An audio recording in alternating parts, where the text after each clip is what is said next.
Welcome to Surviving Social Services, a safe space for families to share their experience with social services in the UK. Just a quick disclaimer before we start. The views and experiences shared in this podcast are for personal awareness and discussion purposes only. I am not a legal professional and nothing said here should be taken as legal advice. If you are dealing with a situation involving social services or the law, it's really important for you to seek guidance from a qualified professional or a trusted organisation. Now we're going to head into our next caller, so please give Layla a warm welcome. Hey Layla, it's Renaya. You okay? Very good, thank you. How are you? I'm good. I appreciate you having the courage to come and share your experience with me. That's all right. I'm going to be guiding the conversations with just a few questions, but feel free if you're uncomfortable with anything to pause or take a break. It should feel like a really comfortable conversation. Yeah. All right, so first, do you want to tell us why social services were involved with your family in the first place? Because I was a child who looked like basically they thought I was groomed. Okay. Like they thought I was getting groomed in school or whatever because my dad, he used to breed dogs, so he had a lot of money to just splash out on his kids. So my dad would buy me like new trainers and stuff like that, and they thought I was being groomed, so they wanted to investigate it, so they called social services. And then ever since then, social services was involved because I was always getting into trouble, like with my friends, or arguing with someone, or fighting with someone, or always getting in trouble at school. So that's why they stayed involved. Okay. And then when I turned like 16, I was refusing to like go home. Up and since then, I was going missing like on and off. Was you at home at this time, or was you in their system? I was at home. Okay. And then when I turned 16, I said I don't want to go home, and I was refusing to go home. So then the social worker ended up finding a place for me. I think it was like supported living. Yeah. And then I met my daughter's dad when I was 16. So he was 35. I was 16. Oh, okay. But the area that they put me in was like a really bad area where people like drug dealing and stuff like that. And then I literally had no money, nothing, because at the time my dad was in prison. So I had no money, like I had no way of getting money when I was 16 at the time. All I was getting was like £50 a week, and obviously that was no good use to me. So then when I met my daughter's dad, like as a friend, he was like trying to help me basically, like by saying to me, oh, can you do this, or like can you drop this somewhere for me? So when I was doing that, I ended up starting to like sleep with him because it became like, I don't know, it just became something like the norm. That's how it happens. And then, yeah, so like we was like going out a lot together and stuff, going for food. We ended up creating like, I would say a bond, but I was really naive. You said your dad was away at that time as well, right? He probably didn't have anyone else. Yeah, my dad was away at the time, so then like that was the only way of me getting my money at the time. But the social workers, they all knew, like they knew. They all knew. There was one social worker that told me that he knew, but he wasn't going to say anything because he knows I'll change my life at some point. Or the other one just didn't want to say anything because he didn't want me to get in trouble. But anyways, then yeah. We were sleeping together, I ended up getting pregnant, and then he went to prison. And then when he went to prison, obviously straight away social services got involved. They did drug tests, they seen there was cocaine in there. I'm trying to tell them I'm not taking cocaine. This is the reason why, like my daughter's dad, They knew at the time, they had suspicions that I was drug dealing because like before the baby was born. They had They had suspicions because I think suspicions. like police reports and stuff, but every time like the police would stop me, I would never get like I would never Mm. it would never look like I had anything on me. So then I think they kind of knew that I was being groomed, but they just didn't want to say anything about it because every time like they would ask me, I would deny it. I was just dumb because I reckon if I didn't deny it as much, then maybe they would have helped me. Mm. So they wasn't really trying to like help me.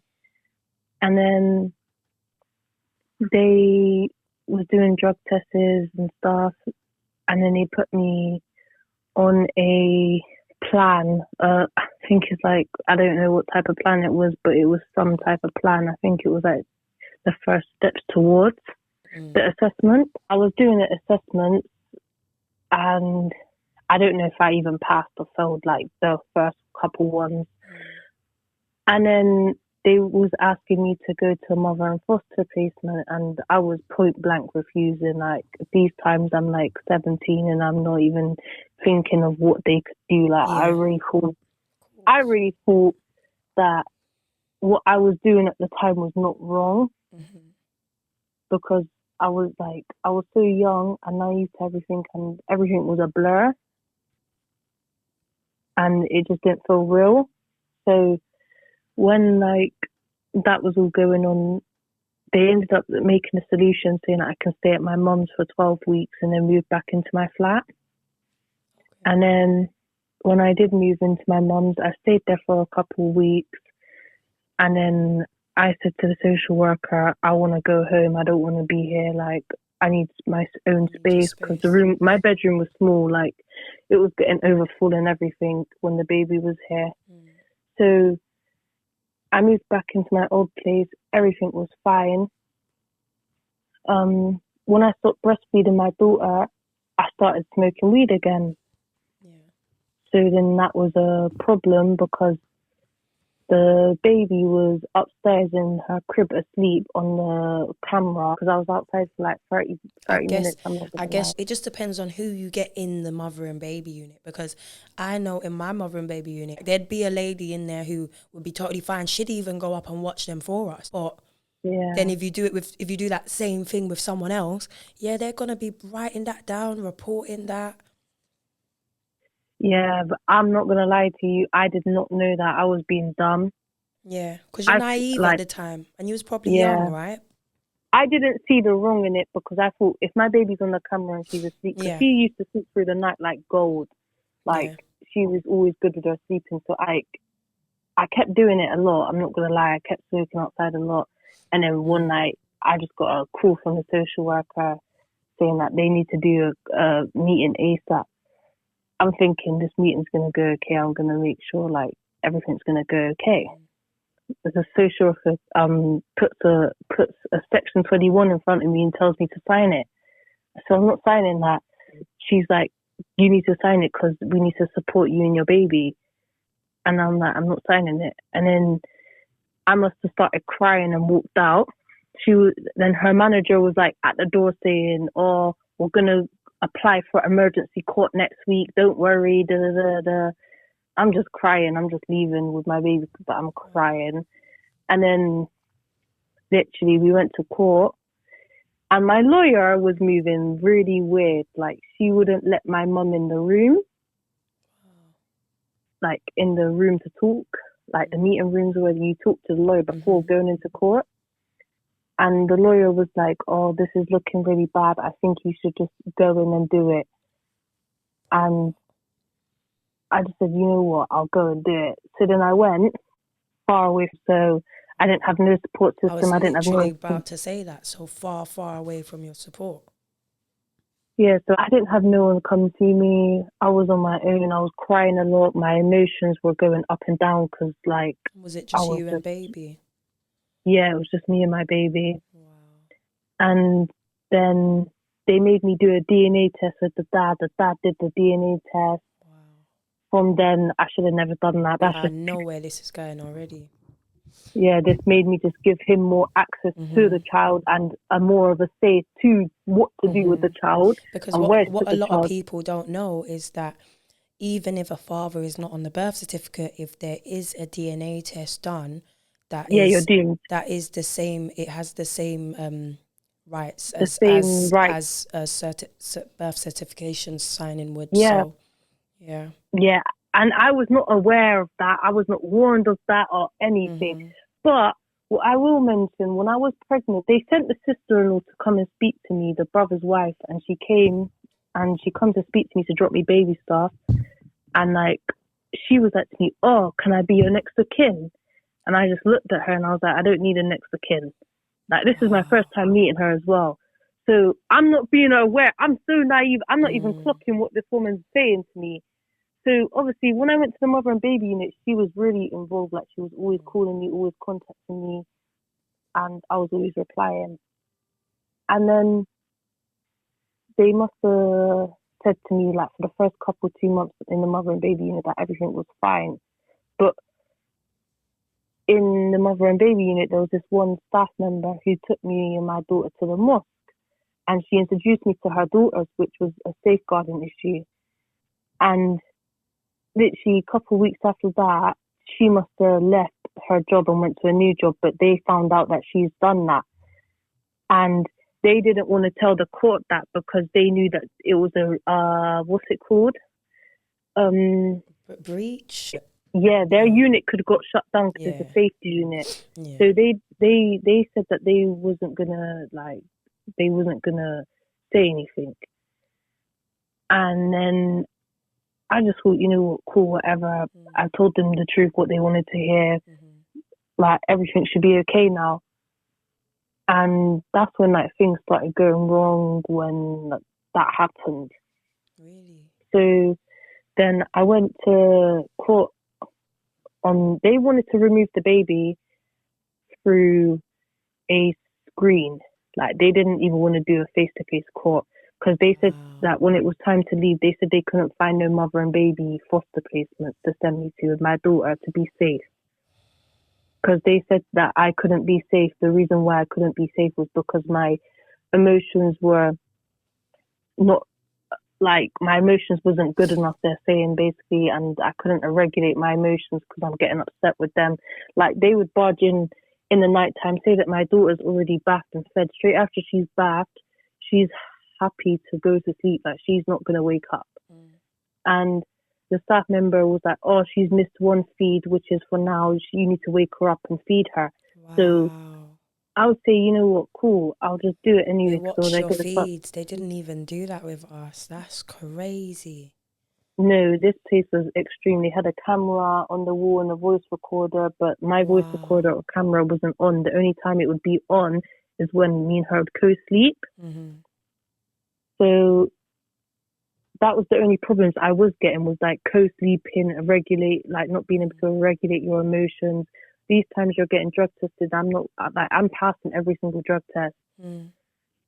And then when it was time to go, they said they couldn't find a mother in foster placement. But the reason why they couldn't find one was because the way the social worker wrote the profile about me, like the way that she wrote that I'm dangerous and all, like, I don't know what she wrote on there, but she wrote something on there to make people not want a specific one as well for you. They would have.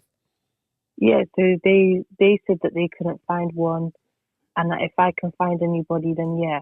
I was finding anyone possible. I was finding literally this one lady who was like a foster lady already in the past, who's already fostered someone up until they was 18.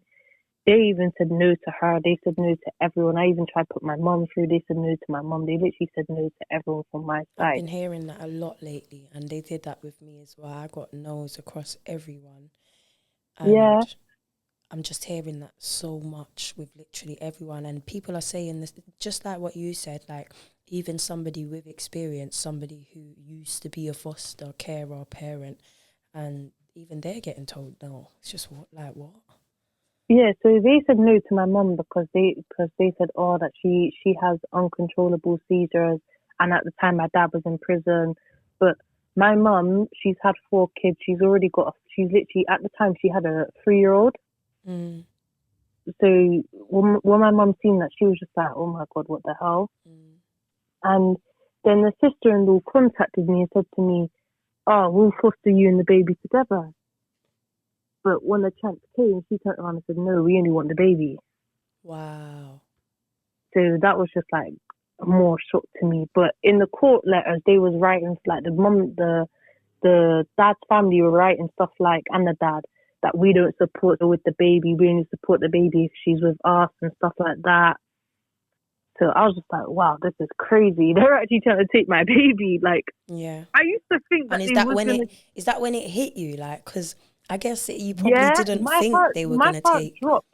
My heart dropped. The reason you why my start heart seeing dropped, people's intentions, right?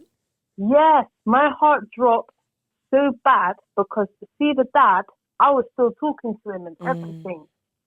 The only reason why that family seen that baby before social services like took a big control over it was because I was letting that family see the baby. They wasn't even allowed to see the baby and I let them. Yeah?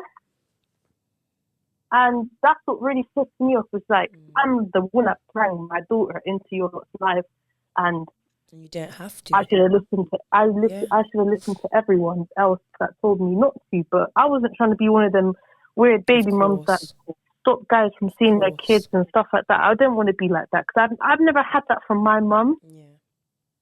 My mum's always let me have a relationship with my dad no matter what.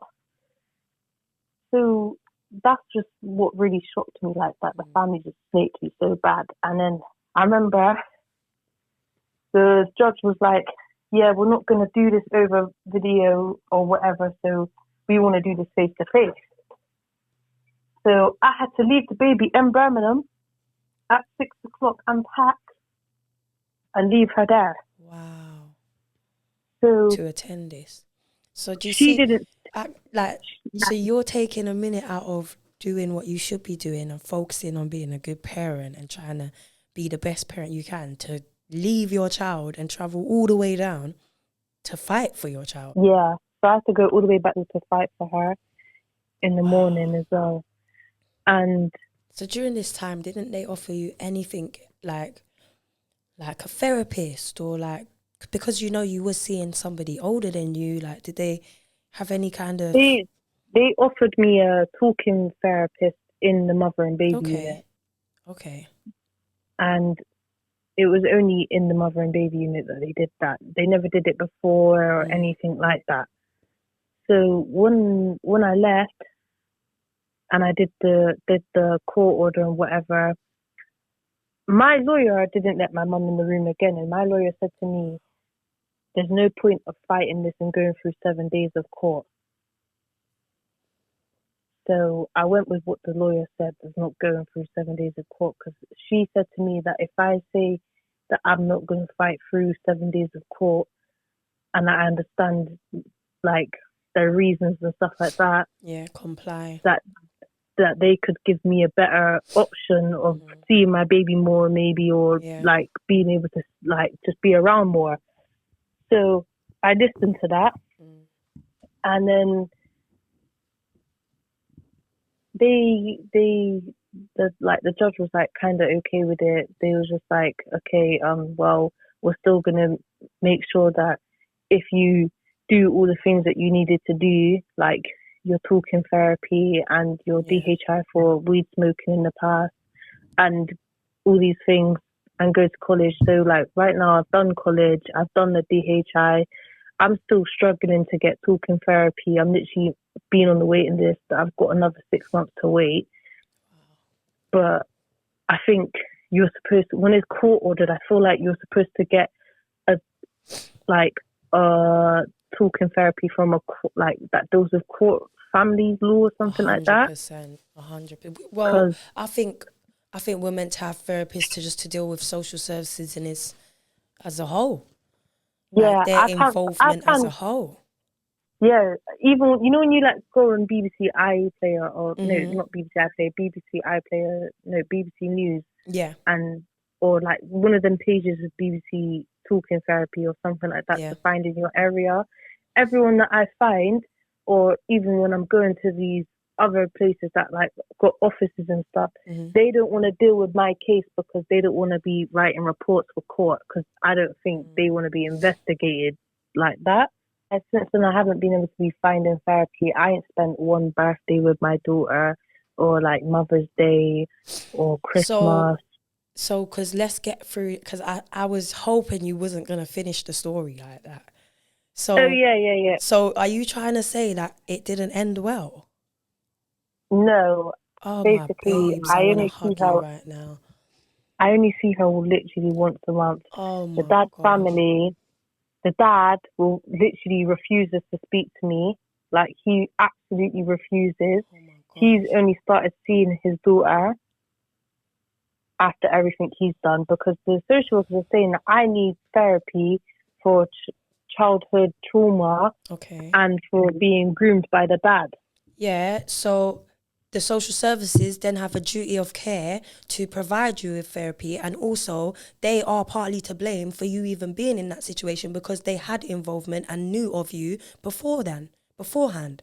So you can't be, Yeah, you can't they be. didn't. Yeah, we know you're gonna have accountability because you're growing and you're maturing and you're gonna learn stuff.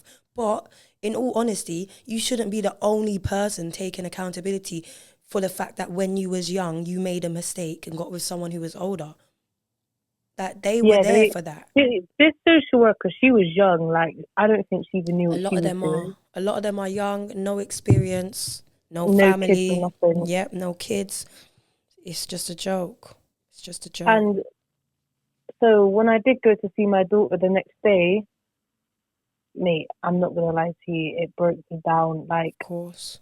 I was playing with her, cuddling her, but I was crying Of so much. course. I did not care. I was still Where crying. did you go? But Was you in a it was contact the center? Was you? contact center, Oh my and the gosh. social worker, she was just a bitch. I'm not gonna lie. That woman was evil because Well, you gotta call it as they are because some people are like. she still asked me, "Do you want to see your sister-in-law?"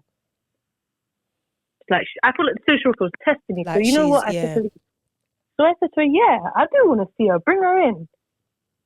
And I was asking her questions in it, like about my baby, about how she slept and stuff.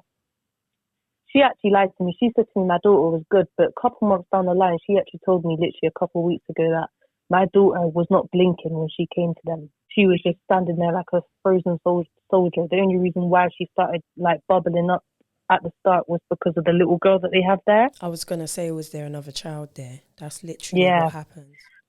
But see, the dad's family, the brother that's got my daughter, he was a drug dealer as well. He was done for county line. Wow. And He she's did got jail her. time for 2 years, yeah. So I don't know how he Wow. passed it. Yeah. And is there nothing you can do now? Because it's clear. It's No, clear I've that contacted the local MP. good. Social worker just always clears it up and tells them, "Oh, everything's okay around here." I literally kept emailing the local MP. It got to the point where he was ignoring me. So you said that they've done mother and baby units and they've offered that stuff, right? Have you got Yeah, any evidence, or could you in the future go and get any evidence to prove that you are not that person of that time? Like we said, we're going to go and hopefully find you someone to talk to. Is there anything else you can do? no, at the moment, I'm in a mother and baby college. Yeah, Okay. so they give you like loads of different things, like loads of different other courses, like first aid courses. Yeah, so I've got my certificate for that, for like first aid for whatever I need for my daughter. But that's the only thing I've done. I'm trying to like do like another course for like sexual abuse because that's what they call it about what my daughter's dad's done. Oh my gosh, I can't believe you're being punished for that. That is, I can't believe it. Yeah, but what I've realized is a lot of girls that get groomed, they get their babies taken away. Wow, I didn't even realize that. Like they don't get help. Lucky ones, there's lucky couple people that do get help. Didn't even know that was a thing. Yeah, Wow. I know. I Because didn't know either you until know now. people like that have experienced being in care and like domestic violence, and I know like that could lead you to having your child being taken away. Didn't even think about that side of things.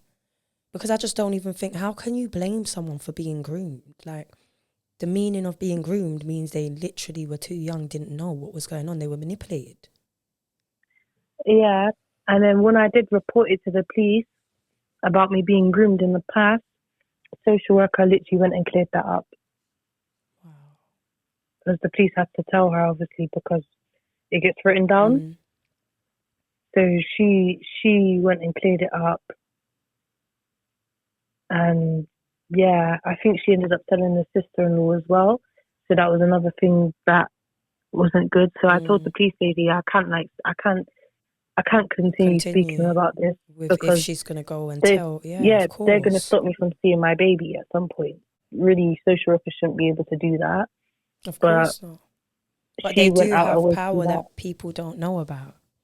They have a lot more power. They have a lot of power, and it's crazy. I think they're close to the police, and a lot of people don't. Like, people would really brush that off. I forgot to even mention this as well. They seen a blue spot on the back of the baby's back because obviously, like, her skin tone took really long to come out, and the mother and baby unit said, "Oh, we can't take her until it was written into the books by the doctors or something." So they took me to a walk-in GP, and the doctor couldn't confirm what it was. So the social worker basically took that as her way of taking my daughter that overnight. Wow. So they drove me all the way back to Bristol. They took my daughter off me, and then the next day they called me. But the way that they took my daughter off me was crazy. Like, they locked me in the car park, in the staff car park. Do you mind talking about that a little bit? I know it's a really traumatic experience, and I don't, like, feel free not to if you can't, because I know I couldn't. Yeah, that was like the first time, like, ever being away from my baby like that. So the whole night I was going crazy. My mum was on the other side, like, shouting, trying to get through as well to try and help me. Who was there with you? Who did you have? My mum, she was on the other side of the fence. Wow. Trying to, like, get through to me. Like, I'm locked in the car park and she's locked outside of the car park. So I can't even see my mum right now, but I can hear my mum shouting. Really? And then my mum's still got the video, you know, like, of what happened. Of the removal. It's crazy. Yeah. So they had the police outside. That's why I wanted you to talk about it, because I've yet to hear of one removal that was done properly, nicely, respectfully. So I would... No, that was not done nicely. Like, the way I was holding onto that baby's car seat, trying to hold on to my baby, was crazy. Like, I was having a panic attack on the whole way back. I was literally thinking I'm gonna die. Like, yeah, it feels like that. Yeah, it just felt like my heart was being crushed in my chest. That's how it felt. I think around them times was the first ever time when I had a lump in my throat. You know, a lump that you can't get rid of, like. Yeah. You know, people say when you get stressed, you get that lump. That was the first time I felt that lump. I couldn't swallow without feeling it. It's like there was a tennis ball in my throat. Yeah, that's how it felt. So I was going crazy. And then what happened after that? The next day they called me. They was like, yeah, you can come see her. She's going to a specialist, and the specialist confirmed that it was a blue spot. Nothing's wrong with the baby. But on the way to the specialist, the social worker's telling me that if my mum turns up, they're gonna remove me out the room. That I won't be allowed in the same room as my baby if my mum turns up. During these times, I've got a psychological assessment saying that I'm not allowed to be on my own during any of these meetings. Oh. I'm supposed to have support. And they're saying you can't have your support. Yeah, that I'm not allowed my mum there. So I'm supposed to have at least someone there, like maybe some people that talk for you? Advocate. Yeah, an advocate, or my mum there, or something like that. PA or anyone. Yeah, I wasn't allowed my mum there. That is a joke. It's a joke, but I've heard it like from a few people now. I've all said I wasn't allowed no one there. It's crazy. So then when I went back to the office with them, they still tried to control me. They're telling me, oh, I can't go to the other side of the office to see my mum and my family. I'm telling the social worker, listen, it's just been confirmed that my daughter's not being hurt by me. When the court sent me home after wanting to send me to the mother and baby unit, it was Friday, so I had to stay at my mum's house for 2 nights. I'm saying to the social worker, even the judge let me go home to my mum, so you're gonna let me go see my mum. Yeah. So Bless I ran you, over man. to my mum. My mum's picked up the baby straight away. The social worker doesn't even want to speak to my mum. Like every time she sees my mum, she ignores her. So when that happened, they ended up putting us in a family room to talk. That was just a crazy experience. It's just crazy how like they'll say to you, "Oh, you can't do something," but then when you go and do it, they'll go find another better solution for you to go and do that. Exactly. It feels like they have more control than they do. This woman didn't even say sorry or anything. Like none of them said sorry. And that's the saddest thing about it, is they can go around and ruin lives and have no accountability taken, no apology. No, because they don't. None of them like taking accountability. Because my PA works for the same team, but she understands me a lot. Like with all the stuff that's going on, she's always stuck up for me. She's always written reports that the social worker's traumatizing me, and that the social worker needs to step back a little bit, and that the social worker needs to remember that I'm young and stuff like that. But the social worker just went and reported really unfair. her, like trying to get her in trouble to the point that she's off my case. But just because she was doing a good job at supporting you. Yeah. Wow. Yeah, because me and her was really close. So she stood her ground and she was like, no, this is not what's going on. My PA is a really good PA. She does try helping a lot. But the social worker is just like, it's just crazy what happened. And I tried to get rid of her a lot, like to try get a new one. And she just kept saying no. And if I could go back and do it all again, I wish I did. That was actually my final question. Was gonna be, if you could go back, what would you do? I would have never smoked weed. I would have never stepped out of line. Bless you. And I probably would have just been a dog to them. Like I would have just listened to everything they had to say to me, do everything they wanted me to do. I would have never argued back with them or showed them any type of emotion where I'm upset. And I will say I agree with you on the complying, because not a lot of people do. Like a lot of people will say the opposite and will say, I wish I never did comply. But I agree with you in, like, I did comply, but that was because I had a lot of fear for them. So yeah, that's why I did comply. Since then, I have got pregnant again, but I literally went and aborted it. Oh, bless you. I did want to keep it. I even called the other social worker that used to work with me, the one that she has kids as well. And I just wanted to, like, I said to her, I just wanted to ask, like, if I went through with this, could I keep it? They was like, is it a different dad? Has he got criminal background? I gave his name over. They was like, yeah, would he be a part of it and stuff? And I said, yeah.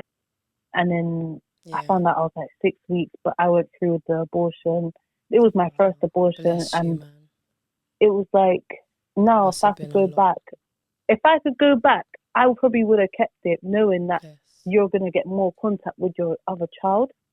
Because I'm hearing all the people that I went to the mother and baby placement with, another you and they have another you and they get to very keep common. the other you. I felt irresponsible wanting to even go stand up in court fighting 100%. For one baby while the other one's not even with me. That's why I just felt like I couldn't do it. No, I understand. I get it. Thanks so much for calling in today. You got my details, so we're going to stay in contact. All right, thank you. Thank you so much, Layla, okay? Take care. You too, thank you. Bye. Bye. That was tough. I want to say a big thank you to my guests that took part and had the courage to come in and share their story. We are all survivors, but some of us are still fighting and are still surviving. As you know, these conversations are difficult to hear, difficult to tell, but they are important and they need to be heard. Thank you for tuning in. Don't forget to like, comment and subscribe if you want to see some more. And if you are interested in being involved, shoot us a DM. Bye.